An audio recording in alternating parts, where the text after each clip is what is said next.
Assalamualaikum warahmatullahi wabarakatuh. Perkenalkan, nama saya Normala Sevia Firdaus dari kelompok 4. Terlebih dahulu saya akan memperkenalkan nama teman-teman saya, yaitu ada Dinul Qoyimah, Yendrika Hamdani, Wildan, Muhammad Khalid Abdullah, dan Muhammad Gilang. Dan kami juga akan menjelaskan tentang pokok-pokok ajaran Islam, yaitu akidah, syariah, dan akhlak. Yang pertama adalah akidah. Pengertian akidah secara bahasa atau etimologi. Kata akidah dari kata dasar al-aqdu dan Arab yang berarti ikatan.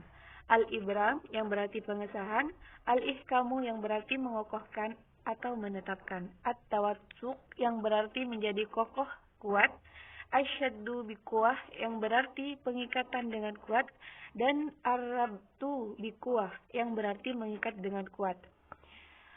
Pengertian akidah secara istilah atau terminologi yaitu ketetapan atau perkara yang wajib dibenarkan oleh hati dan jiwa, sehingga menjadi suatu kenyataan yang teguh dan kokoh, yang tidak tercampuri oleh keraguan dan kebimbangan.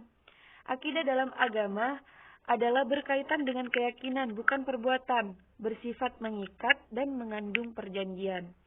Secara terminologi, menurut ulama, akidah adalah kepercayaan yang sesuai dengan kenyataan yang dapat dikuatkan dengan dalil. Hal ini didukung oleh pendapat Hasan al-Banna bahwa akidah adalah beberapa perkara yang wajib diyakini kebenarannya oleh hati, menjadi keyakinan yang tidak bercampur sedikit pun dengan keraguan. Nama-nama akidah menurut ulama: 1. Al-iman, 2. Akidah atau iktiqad dan aqaid, 3. Tauhid, 4. As-sunnah, 5. Usuluddin dan usuludiyanah, 6. Al-fiqhul akbar, 7. Asy-syariah. Ruang lingkup pembahasan akidah. Ada ilahiyat, yaitu pembahasan segala sesuatu yang berhubungan dengan Allah Subhanahu wa taala, sifat-sifat Allah Subhanahu wa taala dan lain-lain. Ada nubuat, yaitu pembahasan segala sesuatu yang berhubungan dengan nabi dan rasul, termasuk pembahasan tentang kitab-kitab Allah Subhanahu wa taala, mukjizat dan lain-lain. Ruhaniyat, pembahasan segala sesuatu yang berhubungan dengan alam metafisika seperti malaikat, iblis, ruh, jin, setan dan lain-lain. Ada sam'iyat, pembahasan segala sesuatu yang hanya bisa diketahui lewat dalil nakli berupa Al-Quran dan Sunnah, seperti alam barzakh, akhirat, azab kubur, tanda-tanda kiamat, dan lain-lain. Fungsi akidah yaitu mempertebal keimanan kita terhadap Allah Subhanahu wa taala sebagai pondasi untuk mendirikan bangunan Islam, merupakan awal dari akhlak yang mulia, membebaskan dirinya dari ubudiyah atau penghambaan kepada selain Allah Subhanahu wa taala, baik bentuknya kekuasaan, harta, pimpinan maupun lainnya, membentuk pribadi yang seimbang, yang selalu taat kepada Allah, baik dalam keadaan suka maupun duka. Akidah memberikan kekuatan kepada jiwa dan untuk menyelamatkan seseorang dari keyakinan-keyakinan yang menyeleweng dan penyaring budaya-budaya non-muslim. Tingkatan-tingkatan akidah. Ada taklif, yaitu tingkat keyakinan yang didasarkan atas pendapat orang yang diikutinya tanpa dipikirkan.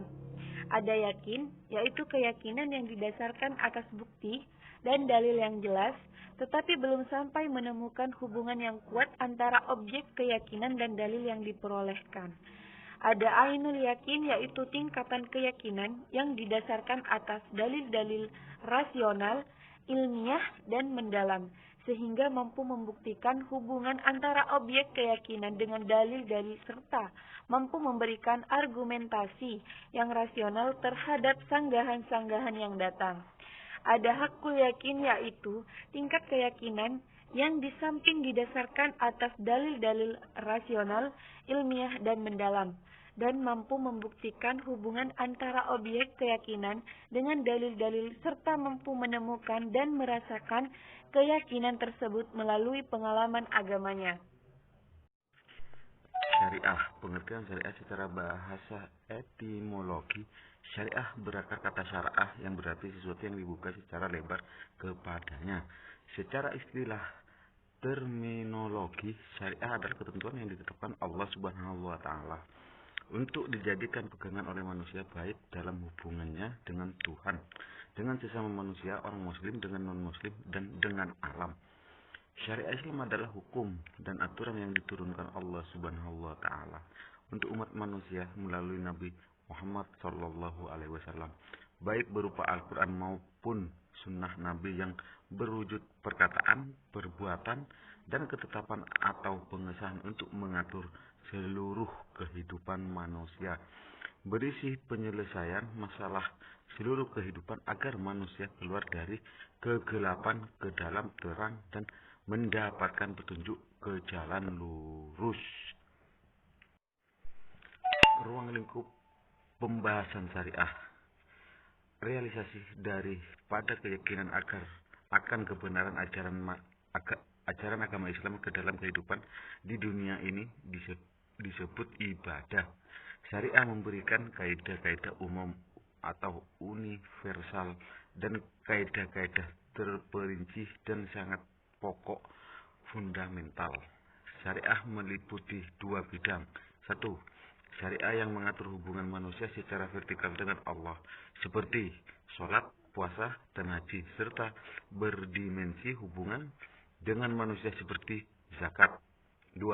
Syariah yang mengatur hubungan manusia secara horizontal dengan sesama manusia dan makhluk lainnya, meliputi ketentuan atau peraturan secara segala aktivitas hidup manusia adalah dalam pergaulan dengan sesamanya dan dengan alam sekitarnya.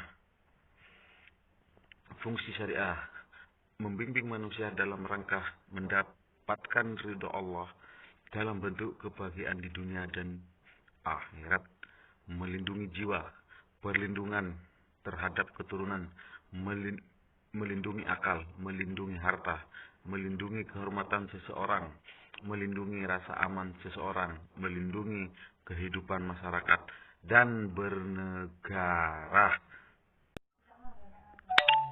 Yang ketiga, akhlak. Pengertian akhlak. Dalam Kamus Besar Bahasa Indonesia, kata akhlak diartikan sebagai budi pengerti atau kelakuan. Secara bahasa atau etimologi, dalam bahasa Arab akhlaku, yukliku, ihlakan, jamaknya hulukun yang berarti perangai, adat kebiasaan, budi pengerti, tingkah laku atau tabiat, perbedaan yang baik dan agama. Secara istilah atau terminologi adalah kehendak jiwa manusia yang menyebabkan perbuatan dengan gampang lantaran rutinitas tanpa ada pertimbangan pikiran lebih dulu, seperti perbuatan yang bakal dikerjakan yang memiliki kandungan kebaikan, tak memakai pemikiran serta saat yang lama. Ruang lingkup pembahasan akhlak. Yang pertama, akhlak kepada Allah meliputi beribadah kepada Allah, berfikir kepada Allah, berdoa kepada Allah, dan tawakal kepada Allah, mensyukuri nikmat Allah, malu berbuat dosa, Allah sebagai tempat pengharapan, optimis terhadap pertolongan Allah, yang berputus asa dari rahmat Allah. Orang-orang kafir bersifat huzuzan kepada Allah, yakin akan janji-janji Allah. Yang kedua, akhlak kepada diri sendiri. Beberapa cara memperbaiki diri yaitu taubatun nasuha, muraqabah, yang artinya senantiasa merasa dalam pengawasan Allah, muhasabah, yang artinya evaluasi diri, mujahadah, yang artinya bersungguh-sungguh melawan hawa nafsu, menambah ilmu pengetahuan, membina disiplin pribadi, pemaaf dan memohon maaf, sikap sederhana dan jujur, dan menghindari perbuatan tercela. Yang ketiga, akhlak kepada sesama manusia atau orang tua, teman, maupun masyarakat, meliputi sabar, yaitu perilaku seseorang terhadap dirinya sendiri sebagai hasil dari pengendalian nafsu dan penerimaan terhadap apa yang menimpanya. Syukur, yaitu sikap berterima kasih atas pemberian nikmat. Tawadhu, yaitu rendah hati, selalu menghargai siapa saja yang dihadapinya, orang tua, kaya, miskin, tua, dan muda. Berbuat baik kepadanya dengan ucapan dan perbuatan, menyebarkan rahmat dan kasih sayang, taat dan patuh kepada orang tua, namun jika orang tua memaksa berbuat jahat, kita tidak boleh mengikuti. Yang keempat, akhlak kepada alam. sadar dan memelihara kelestarian lingkungan hidup, menjaga dan memanfaatkan alam terutama hewani dan nabati, fauna dan flora yang sengaja diciptakan Tuhan untuk kepentingan umat manusia dan makhluk lainnya, sayang kepada sesama makhluk. Pembagian akhlak dibagi menjadi dua. Yang pertama, akhlak terpuji atau akhlakul karimah, yang artinya akhlak yang baik itu dilahirkan oleh sifat-sifat yang baik sesuai dengan ajaran Allah Subhanahu wa taala dan Rasulnya, yaitu 1. Qanaah, 2. Sabar, 3. Istiqomah, 4. Zuhud, yang artinya sikap yang menjauhi kemewahan dan gemerlap dunia yang bersifat materi. 5. Tasawuf, 6. Bersikap ramah terhadap lingkungan, melakukan penghijauan, melakukan penangkaran, pelindung alam, pembangunan berwawasan lingkungan. Yang kedua, akhlak tercela atau akhlakul mazmumah adalah akhlak yang lahir dari sifat-sifat yang tidak sesuai dengan ajaran Allah Subhanahu wa taala dan Rasulnya, yaitu 1. Musyrik, hasud, iri hati dan benci. 2. Sombong atau takabur, bid'ah dan khurafat, menganggap dirinya paling tinggi di antara orang lain, baik dari sisi nasab, keturunan, kekayaan, kecerdasan, kedudukan, kecantikan, ketampanan, dan lain-lain. Yang ketiga, tamak, merasa tidak puas dengan diterimanya. Keempat, merusak lingkungan. Kelima, pergaulan bebas atau berzina. Keenam, meminum minuman keras dan mengkonsumsi obat-obatan terlarang. Manfaat mempelajari ilmu akhlak. Tujuan mempelajari ilmu akhlak dan permasalahannya menyebabkan kita dapat menetapkan sebagai perbuatan lainnya sebagai yang baik dan sebagai perbuatan lainnya sebagai yang buruk. Bersikap adil termasuk baik, sedangkan berbuat zalim termasuk berbuat buruk.